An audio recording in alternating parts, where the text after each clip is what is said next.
சுகாதார சீர்கேட்டுடன் உணவு வழங்கிய கடை உரிமையாளருக்கு 15,000 ரூபாய் அபராதம் விதிக்கப்பட்டு சம்மாந்துறை நீதவான் நீதிமன்றம் உத்தரவிட்டது.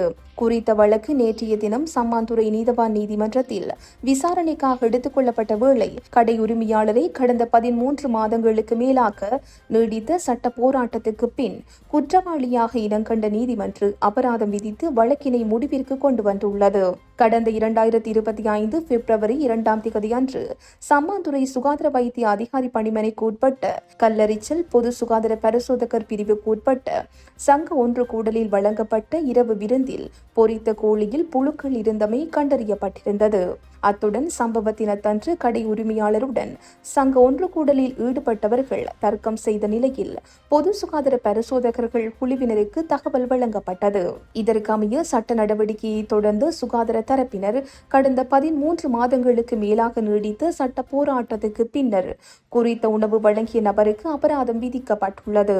சம்பவத்தின் பின் கடையை மூடிவிட்டு தலைமறைவான வெளியூர் கடை உரிமையாளர் சம்மாந்துறை நீதவான் நீதிமன்றத்தில் தொடரப்பட்ட வழக்கு விசாரணைக்கும் 3 முறை முன்னிலையாகாமல் தவிர்த்து வந்த நிலையில் இறுதியில் நீதிமன்ற பிடியுத்தரவு மூலம் அவர் முன்னிலைப்படுத்தப்பட்டிருந்தார். அத்துடன் தான் நிரபராதி என வாதாட முற்பட்ட போதிலும் பொது சுகாதார பரிசோதகர்கள் குழுவின் வலுவான சாட்சியங்கள் மற்றும் அனுபவ ரீதியான சட்டவாதங்களின் அடிப்படையில் அவரால் உண்மையை மறைக்க முடியாமல் அவர் தனது குற்றத்தை ஒப்புக்கொண்டுள்ளார்.